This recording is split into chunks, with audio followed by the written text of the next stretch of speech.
Hi, friends. Good evening. Karen Fair here, founder of Team Race2Serve. Welcome to our team call. It's April 3rd, 2019. I'm so incredibly excited for our topic tonight.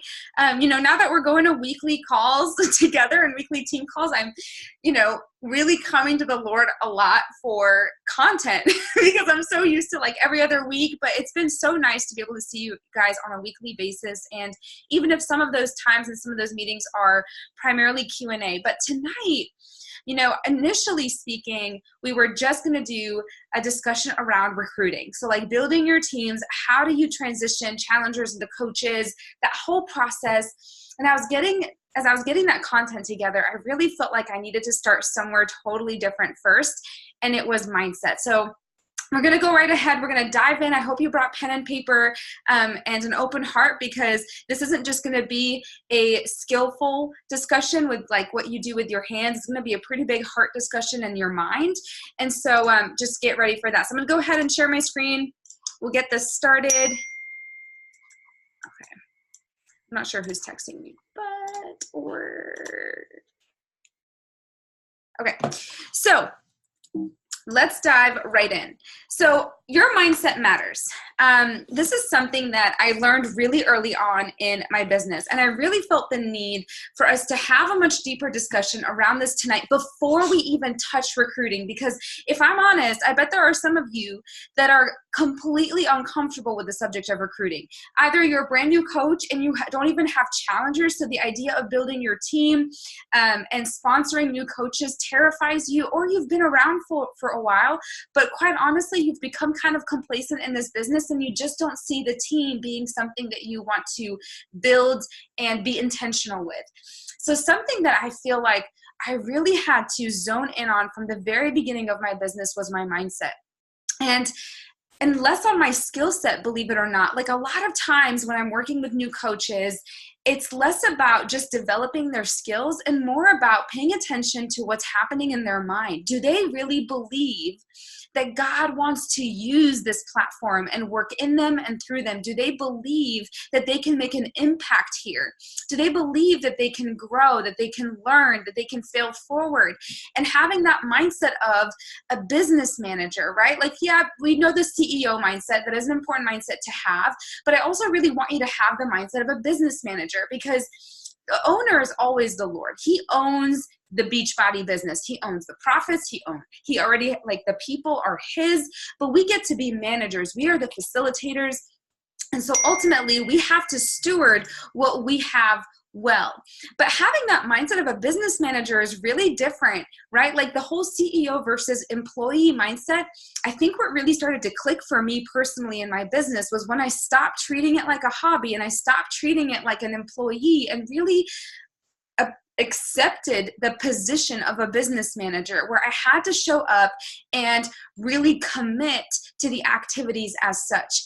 And then there's this whole mentality of a growth and a fixed mindset. This is something we learn actually like in school when we're really young, that we tend to have either a growth mindset or a fixed one. So what's the difference?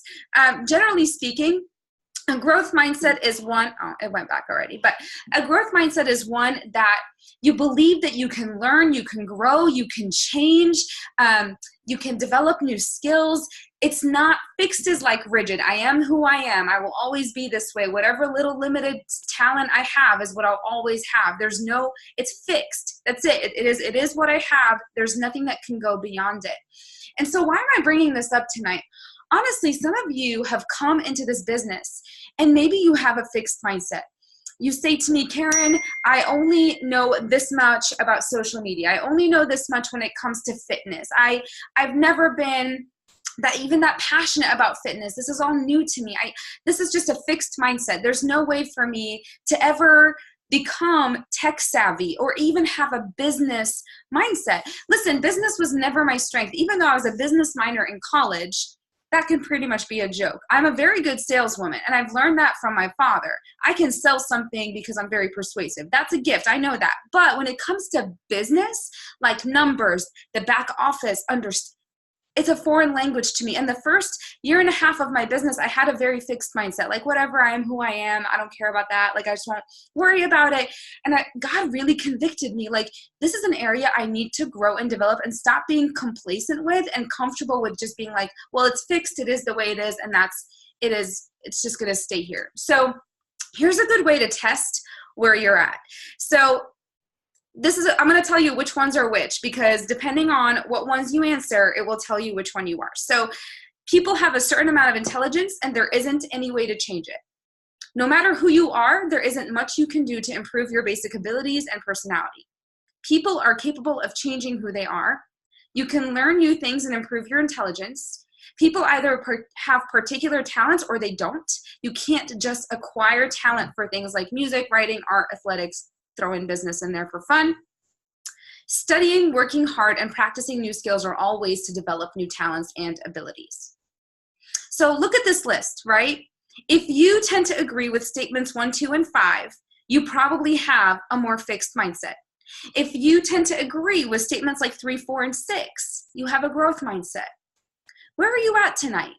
Like, genuinely, I won't be able to mentor you very far in this business if you have a fixed mindset. If you come to me and you say, Karen, I can't learn business. I can't change. This is who I am, and the way that I am is how I'll always be. This is just my personality. This is who I am.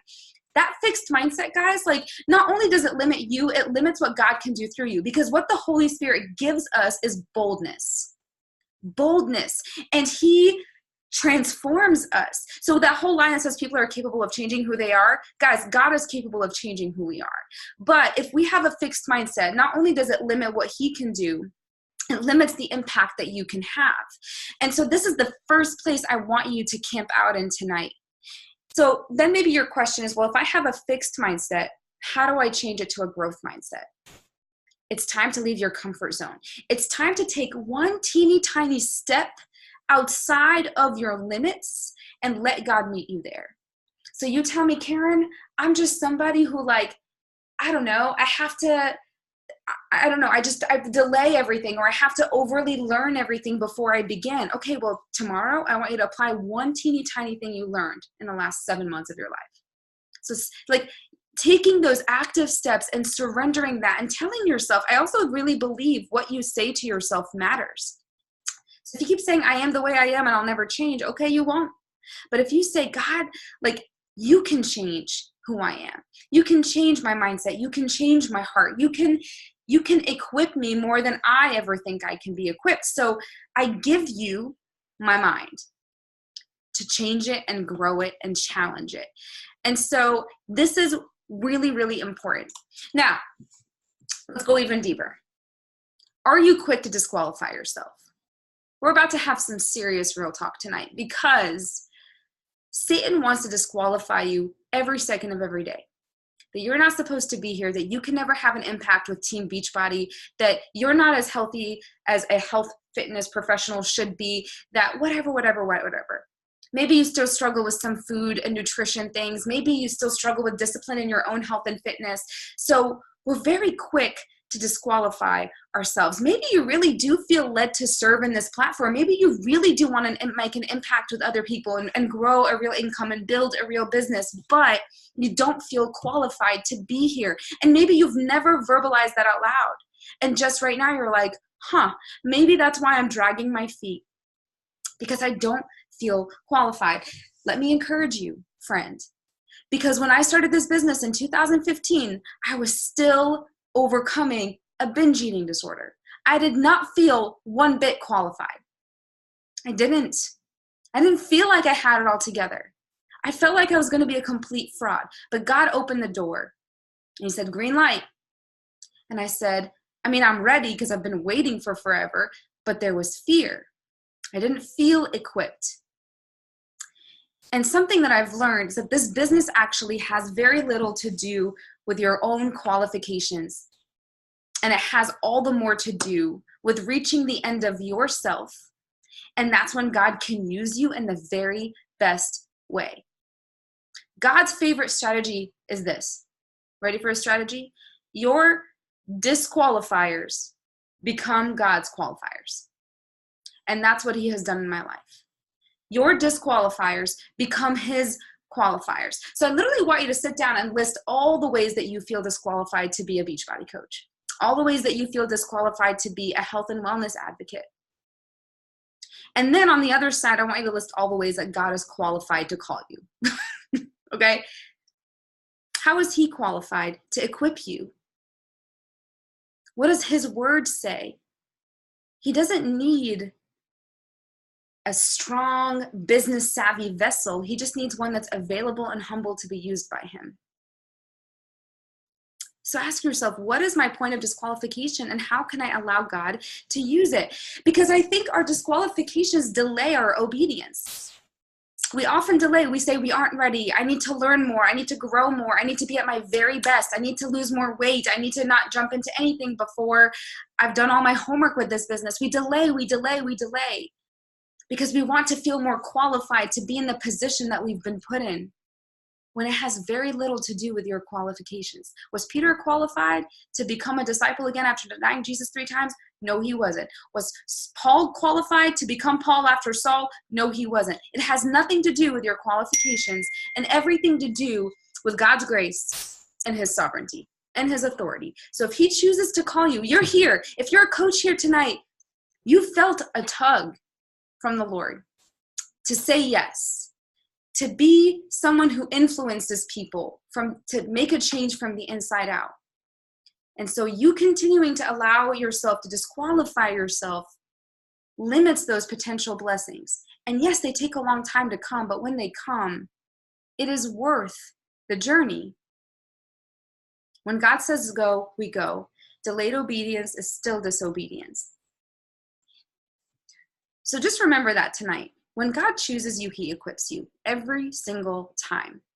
So that's why I wanted to start with your mindset tonight before we even talk about recruiting, before we talk about building your team and building your business. Because the truth is, you are not going to go very far if your mindset isn't there and if you keep disqualifying yourself. You can have all the skills, but if your mindset is incorrect, it won't take you far. And so the final thing with mindset here is just visualization. I just said this to Jahira and Tatiana earlier today, and I said to them, I wake up every day and I work my business like I am an elite coach. I'm not, technically speaking, but that's how I show up to my business every day. I have been a diamond coach now for almost 3 years. And though my rank has not changed, my actions do. Because I wake up every day and I say, I am not going to keep myself in a limited mindset, Lord. Like, I'm going to wake up and work my business like I am at this top level. I'm going to treat it with respect. I'm going to protect my priorities. I'm going to create business hours, be organized, develop systems, believe in the vision that is to come, and live as a leader in that vision now. And so I said this to those girls this morning. I said, what if you literally woke up and you worked your business like you're already a diamond coach? That's something that they're running toward. What would be different? The boldness, the confidence, the system development, the willingness to fail forward. And I'm not saying this at all to boast, but truly when people find out my rank, they're like, that makes no sense because of the actions. For me, I know the rank is going to catch up. I'm not really overly worried about that. What I'm responsible for are the actions themselves. And that's how I get there, is I just visualize. And before you guys all came on board, when our team was teeny tiny, I was still doing team calls, even if only one person showed up. Sometimes nobody did. But I worked my business like I had a huge team. What did that mean? I wasn't going to wait for it to be big to be disciplined and to be intentional. I was going to do it right from the beginning when there maybe weren't even anyone. I remember creating my team page with literally just Graham. I didn't have a team yet. Didn't even have a team name. Back then we used to be Team Resplendent, by the way. Totally changed our team name. I just made up something and I tacked it on Facebook and I just prayed over it. And I said, they will come eventually, but until they do, I'm just going to work my business like I have them. And that was it for me. That's how I started. I believed they were coming. I believed that I was not called to this business and this mission alone. And so I was going to start to work it like I was already there. Talking about it like I was already there. And so let's dig into recruiting. So this is actually not a very long team call. I'm just going to give you some basic tips here for when you start to build your teams. And so again, if you're a brand new coach, for you, I would say put your emphasis, put your energy on your challengers. Get your challengers first. Really build your challenge groups. Run a Grace Camp. If you have yet to put a Grace Camp in place, think about your favorite thing about Beachbody. Maybe it's just the Beachbody On Demand. Maybe it's Transform 20. Maybe it's 2B Mindset. But pick something you feel confident with, you want to attach a theme to, and run with that, because a lot of times your coaches are found in your challenge groups. There are rare occasions where you might find a couple best friends who want to join you right from the get-go and do the whole thing at once, or family members. I remember when I hit Emerald, it was just Graham and a best friend who like trusted me and did the whole thing with me all at once. And so those happen, but this is really for you. Don't work backwards. Focus on challengers first, and then this is where you go next, okay? So number one, how do you convert challengers into coaches every month? I think, again, so this is what you really want to focus on. Every single month, my goal is to lead incredible Grace Camps. My goal is to help women actually start what they bought, continue it, finish it, and continue again. And in that process, I am showcasing who I am as a coach. They're following me on social media, and I'm breadcrumbing it. So a lot of times I try to discuss the coaching opportunity with them once at week one, like just explaining a little bit about what I do, and then again at the end when there's like a sneak peek or something else to bring them on board to. So anytime I have a Grace Camp that's closing, I do them always just 3 weeks. If to be mindset, I do 4 because that one's a little bit more intense. But generally the last week, there's a next steps video that I do. And in that video, I give them 3 options. Option 1, they continue with me here in the long-term group. They just like jump into that long-term community. Option 2 is they say no community. So I give them that right. Like if you don't benefit from a community setting, you just prefer one-on-one check-ins from me every other week or once a month via newsletter, like that's fine. Or option 3 is they hop in on a coach sneak peek with me where they just get some information on what I actually do to see if this could be an extension of their passion. And a lot of them say yes to that because they're open to sneak peeks. I think sneak peeks are actually one of the most non-intimidating ways to get people just aware of what we do. Just saying, hey, like I'm going to be facilitating, or my team is going to be hosting a sneak peek into what we actually do as faith and fitness coaches. And I would love for you to hop on tonight and just hang out with us and learn more about this. People are very open generally to sneak peeks. So that's one of the first things, is converting your challengers into coaches every single month. And then showing up on social media, and then your dream team chicken list. So those are 3 things we're going to cover. And I love how at the bottom, read this. I know it's kind of hard to see it because of the share screen here, but you're already living your worst case scenario. Michelle Meyer said this to me one time, and it's stuck with me ever since. Because I delayed building my team for months because I just refused. It was a pride issue, a fear issue, a disqualification issue. And she said to me, Karen, you're already living your worst case scenario. You don't have anybody on your team. So if they say no, you're already living your worst case scenario. The worst that could happen is that you continue living your worst case scenario. And that really stuck with me though. And I was like, you're right. Like, you're right. I already don't have anybody on this team. Like, they already never said yes. So what's the worst that could happen? There isn't anything bad that could happen. I started to get more bold with running sneak peeks. I remember the first one I ran by myself because Michelle at this point wasn't really running them anymore. So I had to do them. Like there was no other option. And I fumbled my way. And I was like, what do you even talk about in these things? And she had like some outline stuff, but I just did it and I ran with it and I got better and better and better, and like learning how to condense it from like 90 minutes to an hour to then like 40 minutes. Like I just perfected it every single time. So I really want to encourage you. Like I'm all for you joining my sneak peeks, but if people are interested in coaching, they want to hear from you. Like, where's your heart? Where's your vision? And so that's just something that's, I think is so funny, but it's so true. You're already living it. So take the pressure off. The worst that could happen is you continue to live it for now. The best that could happen is that they say yes. All right. So let's dig into the first one. Like I said, I check in with them week 1, week 3. I look for rock star challengers all the time. The people that are posting above and beyond. They're not just vlogging their workouts. They're actually encouraging other people in the group. They're coaches. You can see them. Like, I don't know, you can pick them from a group anytime. They're pretty easy to spot. And with these people, I literally just plant seeds slowly throughout the week. I just say, Like that happened with Kendra, who's not here live tonight, but with her, I was like, hey, thank you so much for rising up as a leader in our Grace Camp. Like, I see you, I appreciate you, just want to say thank you. I don't say anything else, but it's just I plant that seed of like, thank you for being a leader. And then I keep on going, I keep on going. And then if I happen to be doing a sneak peek, which I usually try to do them pretty strategically, but then I'll say, hey, I know we've kind of like talked about this briefly, but I really think you should hop in on the sneak peek and just listen. And that's how I kind of get them there. So you plant the seed, you nurture the seed, and then there might just be a time that it can bloom. And then anytime I have a challenger that becomes a coach in a Grace Camp, I shout them out in the Grace Camp. Like literally I say, hey guys, like this just happened. Like one of our own sisters just decided that she wants to pay this forward. She's seen the impact it's already had in her life and she doesn't want to keep it to herself. And so she just became a coach. And I don't say much more. I don't like try to make it a big, like any bigger deal than that. I just congratulate her. Everybody loves on them. And then we move on. But again, it starts to plant seeds in people's heads. So when that sneak peek comes at the end of the month, they're like, oh yeah, this was happening a couple times in our group where people were becoming coaches. And so maybe I should check what is this all about? So, and I do mention like when they become coaches, like now she gets to have the 25% off discount. It will just benefit her moving forward. I kind of explain all that.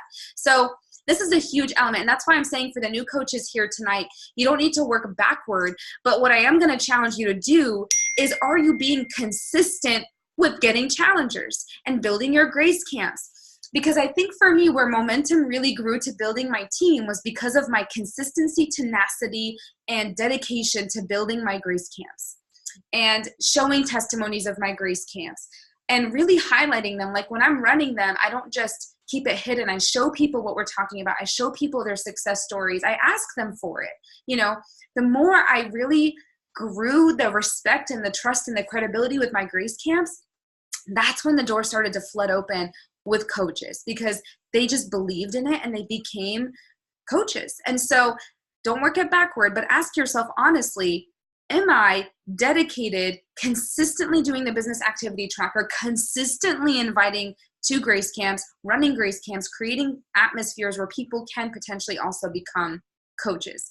If you're not, this recruiting thing will be incredibly difficult, really frustrating, because they're just so much easier to bring on when they already believe it. Like it's really more effortless this way. And so that's the way I would rather you do it. Okay. All right. Show up on social media. This is a huge part that I think Instagram stories really allows us to do this so beautifully that we can start to breadcrumb what coaching really looks like.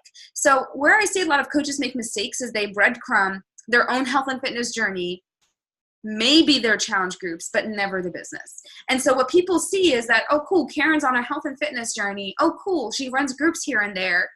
And that's cool. Like they have no idea that they can be a part of it, that they can come alongside me, that this is something that I'm always looking for a purpose-driven women to join me in. And so my goal every day on social media is to make sure people know all three elements, that I am on a journey, that I can help them with their journey, and that I am looking for women who could potentially want to serve in this platform. And so just ask yourself, like, am I breadcrumbing this? You know, when I have a power pocket, or do I share about how this business has been a blessing for me? Like when I had you guys do those little videos, that shouldn't be something that you only ever talk about because I asked you to. This should be something that we bring up. Like, how has this been a blessing? How has God used this platform? And you can talk about financial blessings as long as it's done in a way that's authentic without specific numbers. Like I'm pretty much of a stickler here because I don't want to give people false perceptions, nor do I want to bait them with actual numbers. But I have absolutely talked about how, you know, this business has alleviated the pressure of our rent because it's so much here and it is a huge burden. And so not having to worry about that every single month has been such a blessing, so that we're able to steward our finances a little bit differently. And so you can talk about a lot of different elements, the friendships, the community. And I think a lot of coaches are afraid to talk about the blessings because they don't know it yet. They're like, oh, I'm just new. I don't know how this has blessed me yet. There's got to be a way. And generally speaking, it's the community first. That's the first thing that hits you, that impacts you. The purpose partners, the Grace Camps, the accountability with your own health and fitness journey. For some of you, I mean, I got to hear it in your videos, it's coming out of your shells. It's becoming better friends. It's being more intentional in your conversations. You know, it's it's becoming a part of a greater purpose, like a greater mission, and being able to really care for people and their soul and their body. Like, think about those things and document those things on social media. Don't hide them, so people know that, hey, you're doing this and it sounds like something I may really want to do too. And then soft invites, again, should be happening in your stories daily. So things like always looking for women who are purpose driven, that, you know, have a passion for serving people and helping people and want to, you know, commit to their own health and fitness journey. Like, constantly breadcrumbing. That's a soft invite. It's not a hard call to action when you're like, this month I'm looking to mentor 5 women in the business. That's like a hard call to action. So, but I would encourage you to do one hard call to action post. This says 2 times a week. I don't know why I typed that. I would actually say for the business, 1 time. For the challenge group, 2 times for sure. But for the business, I would say I probably do 1 hard call to action every week. And I leave it at that. All right. And I think sometimes too, if I'm honest, like, everybody does their business differently. I think for me, it's a month strategy. So the first 2 weeks of the month, I tend to be very hard on challenge groups. That starts. And then the second 2 weeks of the month, I tend to be very hard on the coach sneak peek opportunity. So I would actually say that sometimes I don't do a hard call to action for the business except for twice a month on the 2 weeks that I'm really going for it. So that just seems to be the shift I've taken my business. Is the first 2 weeks, like right now, the Eat for Is Going nutrition workshop is my complete attention to the 15th. Once that is closed, it'll be coaching again. Like, I'm kind of shutting my brain down a little bit in that department until this is closed and full. And then I'll go right back into recruiting for the business. And then guess who I'm recruiting in the business? It's my people from March. So I'm kind of working backwards. April people will jump into the Eat for His Glory workshop. They'll get to probably hop in. If I do another sneak peek the 30th, maybe they'll get to do that one. But that's how I kind of strategically place my sneak peeks, so that I kind of catch the people from the month prior. Okay, so that's just one way to look at it as well for social media. Social media do's and don'ts. This is just pretty brief here, but share your workout videos, elements of your health, passions, what makes you you. Share your struggles and your successes. Please don't sugarcoat your life. I would say people really related to me, and I built the most credibility when I started to be honest about things I struggled with, things I was still, like, you know, praying through discipline and obedience in. Share your different roles, you know, the coach role, the mom role, the wife role, like whatever. Like, you have a lot of different roles that God has put you in, positions that He's placed you. Share them. What it means to be an online coach to you. What does that actually mean? And then again, inviting 3 to 5 times a week on social media, and that could be anything. Again, there should always be some kind of call to action so people know that you're available. And by the way, those don't always seem like they make a difference, but I can attest to the fact that there will be times I just do like I'm a message away, or I'm looking for one woman, and it finally comes that one person was finally ready, and that soft call to action spoke to her. I never think they're going to go very far, because to be honest, all of my signups are direct invitations. Very few come from social media posts, but every now and then somebody actually like goes for it from just that soft call to action in my post. So don't underestimate people. So in my mind, I do them all the time because I need to. But in my mind, no one's signing up unless I directly go for it and reach out my hand. So it's almost a bonus if they come from social media. And then don't share stock photos. I mean, I'm a pretty firm believer in that. As much as possible, you want to show your face. Show your face. Like, people should get to see you, your smile, relating to you. And then don't overthink it with social media. If you're overthinking it and you're trying to force content, it's either because you're not doing enough leadership development yourself, or you're really just starting to overcomplicate it. So for me, I never see Karen's Corner as a place where I'm trying to create content. It's a documentation of my faith journey, of what God is teaching me. There are times I've got nothing to say. Like today, I don't think I've posted yet, because I'm really sitting here like, I would force it if I tried to. That's the last bullet point on that right here. So don't post just to post. So I haven't posted. I've done stories, but I haven't, because I'm like, I've got nothing to say today. Just leave it as it is. Don't post what you think other people want to hear or see. Post what you feel you're called to post. I don't ever want my social media account to just be a place where I'm people pleasing and trying to make it what other people want it to be. Does it mean I lose followers every day? I do. I lose followers all the time. because I'm very specific with what I'm here for. And it's not everybody's cup of tea, but I'm okay with that. I'm not going to post. I'm not going to change my content, my boldness for Jesus, to make it easier.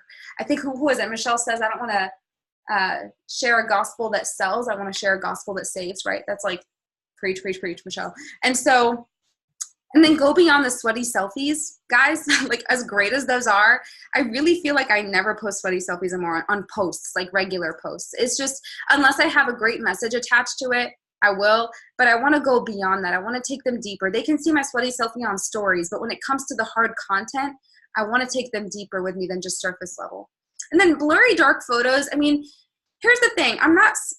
For me, I do think we're in a day and an age that things need to pop for people to pay attention. So just be mindful of the filter, that things do pop and they're crisp and they're clean. And that's just, I don't know, that's just like a side comment when it comes to social media. All right, dream team chicken list. This is the last slide. Okay, Jahira and I talked about this. And I was like, oh, we're writing this down. This is so good. And she said to me, like, why have I never thought about actually writing down my dream team. And I was like, I need to write down my dream team, because genuinely, like, who are the people in your life right now that you were like, yo, these people would for real be my dream team? They would be my dream team. Like, if I had them alongside me on this journey, serving women in health, maybe even running groups with me, just running this race with me, like that would be incredible. Write them down. Write their names down, and you start praying over that list. And don't be afraid to start planting seeds there. For some, you might be able to go for it. For some, you might just need to invest a little longer. You'll know. The Holy Spirit will let you know. And then create your chicken list. This is a fun one. The chicken list are the people that you, like, I mean, freaks you out. Like, you're like, they would be incredible coaches, but I just don't think I could ever have the guts and the boldness to do it. That's your chicken list. For me, I've had them. I mean, I have come across women. Ironically enough, she's not here tonight, but Erica Lewis was one.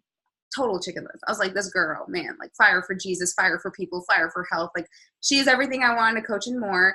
And I don't even know how to get that started. And so she's on my chicken list for a while, but we developed a friendship, and then here she is. And so really, like, I think that this is, when I say the boldness comes from the Holy Spirit, this is what I mean. Did I feel very disqualified inviting her? Like, yes, in every way. I was like, you should be leading me, really. But I knew at the same time that this was a platform and a foundation that God could really use in her. And so I moved beyond my fear, and I planted that seed, and I reached out my hand. So don't be afraid to write names down. The same way that you write names down of people that you want to invest in, people that you want to invite into your grace camps, guys, write names down of the people that you would want on your team. And better yet, start praying over your team name right now. Your team name matters. Its mission matters. Will you refine it as you go? Absolutely. Like I said, our team name ended up changing in 2000, I don't remember, 17 or 16. I can't remember. And that's okay. But have a name, maybe even create a Facebook group and put your husband in there or best friend and just say, like, I just need you to hold this place, and just start praying over it and start believing that they're coming, and start working for your challengers. And eventually your dream team should become challengers first. Like, that's where you're working with them first, is investing in them, seeing if there's a group at some point that fits their season, and you go for it from there. Those are my top recruiting tips. I actually really don't want to overcomplicate recruiting for you, because I find it very simple when you're committed to challenge groups. If your complete emphasis is there, you have the mindset of a business manager, a mindset of a health and fitness coach, a mindset of a professional cheerleader, you work your business for real, you have the business tracker open every single day, you've got a list of women that you're networking with. If you're doing this all the time, your groups will start to grow, potential coaches start to grow, sneak peeks start to happen, and you've got to leave that comfort zone. Does it mean it requires more leadership development? Yes. I'm actually going to show you guys. Oh my goodness, I'm reaching across the table. So I just bought these. Okay, I'm the worst at leadership development when it comes to books, like the absolute worst, but I'm working on it. And something I've realized is I just need to start smaller. So I found these in the airport, and so I got them off of Amazon, but they're John Maxwell. He's like my favorite author ever. And they're tiny. They're like these little pocket-sized books, but they say how successful people think how successful people grow and how successful people lead. What I've come to realize is I'm in a place, at least in my personal business, where I need to start developing my mindset, my growth, and my leadership. Where are you in your business? Not all of you are here yet. If you don't have a team that you're fully leading, maybe you don't need to worry about how successful people lead just yet. However, where are you? Are you in a place where you need to learn more about marketing? Are you in a place where you need to learn more about invitation and building relationships? Maybe it really is growing and thinking. I don't know. But I really want you to ask yourself, are you committing to enough leadership development? Because part of challenging that fixed mindset and moving it to a growth mindset is actually growing your mind. And reading the things that are going to grow it, things that are truthful. Make sure that you're careful with what you're reading when it comes to leadership development. Some things are just really wacky out there today. So just be mindful of that. But really ask yourself. I remember the first books Michelle recommended to me when I started coaching were Go Pro. I forget his name, but it was all about network marketing. How to even, because I didn't know anything about network marketing. So that was one of the first books I read. Then I read The Compound Effect, really explaining to me how small, smart choices with consistency and time bring fruit and harvest. That really taught me to the power of the compound effect with consistency. And that's what nailed my consistency down right from the beginning of my business. Once I started to be consistent, groups grew, challenge groups grew, challengers came, and now it was about how do I start to recruit coaches. And that's when I spent more leadership development on that. I read Failing Forward by John Maxwell. There's Entre Leadership by, oh my gosh, I'm blanking on his name, Karen. Oh my goodness, totally blank on his name. But there's all these other books along the way. And now I'm in a season where it's how do I lead you to become leaders? And so that's where I'm growing. So ask yourself, where am I in my business season? And am I challenging my mindset to keep growing, to keep developing, to keep building? So I'm not limited. Lead Like Jesus, that's another book I am also reading and absolutely love it. Cannot recommend it enough. It is incredible. It is powerful. I actually think it's relevant no matter how new in this business you are, because leading like Jesus is not just in Beachbody, it's in all aspects. So those are just some of my favorite things. But the professional development or leadership development that Beachbody talks about, I used to underestimate it, disqualify it, say, I don't need it, it's fine, I'm just going to keep doing. But what that was doing is I kept doing. And if I was making mistakes, I wasn't learning why. So it was just a really bad cycle. And so make sure that is an element that you are prioritizing. If you have not gone through all of phase 1 and phase 2 of our coach training system, especially coaches who've been here a while, ask me for it and go through it again like you're a new coach. If you're feeling stuck in this business, like you need a revamp and a refresh and a restart, treat it as such. Really go from the beginning again. And actually go through it with a new mindset. Kind of as if the first time you're going through it. So that's just my recommendations here, because I am seeing how mindset has been holding a lot of you back, and I can't change it for you, but you need to see that it needs to change. And that, my friends, is what's going to change your heart and change your hands. That's the flow. Mindset changes, heart changes, hands change. If you're constantly just trying to change your skills without this and this, it's never going to work. And you're going to be very frustrated with this business for a long time. All right. So that's going to wrap up our team call tonight. I hope this was helpful. Feel free to reach out to me if you have any specific questions on the subjects tonight. I'd love to walk with you and help you brainstorm through this. But thank you so much for being here, and I'll talk to you guys soon.